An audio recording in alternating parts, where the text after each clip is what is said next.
8 ans après sa dernière évolution, la légendaire Honda VFR 800 a subi de notables modifications esthétiques et techniques afin de conserver son statut sport GT de référence. Première mission, la chasse au poids.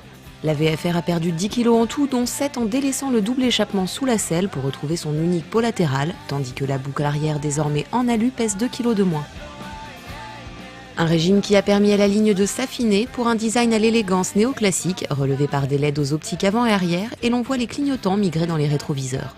Elle reçoit de série un anti-patinage, des poignées chauffantes, un capot de selle et un système de retour automatique des clignotants, et se voit proposer un quick shift en option. Elle se veut aussi plus confortable grâce à des demi-guidons rehaussés et une selle en 2 parties affinée et réglable sur 2 positions. Le tableau de bord plus moderne reçoit notamment un indicateur de rapport engagé.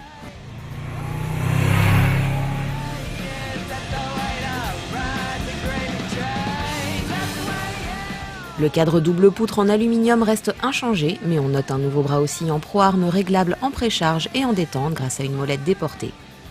Une nouvelle fourche de 43 mm toujours standard mais réglable en précharge, de nouveaux étriers de frein avant 4 pistons à montage radial, 2 pistons à l'arrière, toujours avec ABS de série et de nouvelles jantes en aluminium à 10 branches.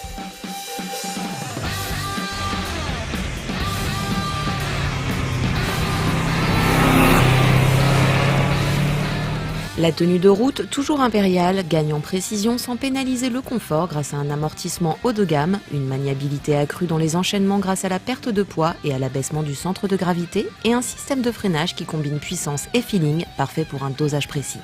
La nouvelle fourche fait merveille pour réduire le transfert de masse lors de freinage appuyé.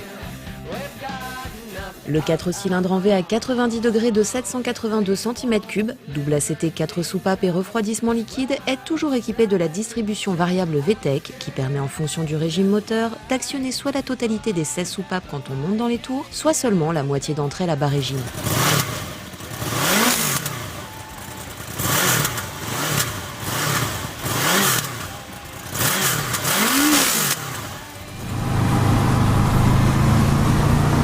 Sa puissance maxi de 78 kW, inchangée, est atteinte un peu plus tôt, à 10 250 tours minute au lieu de 10 500, et son couple maxi, un peu moindre à 75 Nm au lieu de 80, est délivré à 8 500 tours minute au lieu de 8 750. Pour 2014, le calage des cames et la durée d'ouverture des soupapes ont été modifiés afin d'offrir encore davantage d'agréments à bas et moyen régime et pour améliorer encore la progressivité de sa phase de transition.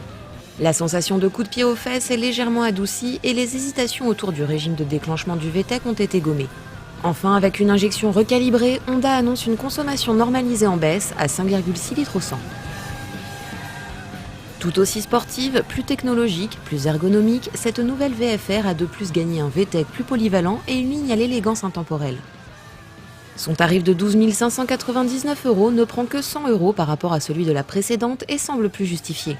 Alors, que demande le peuple ?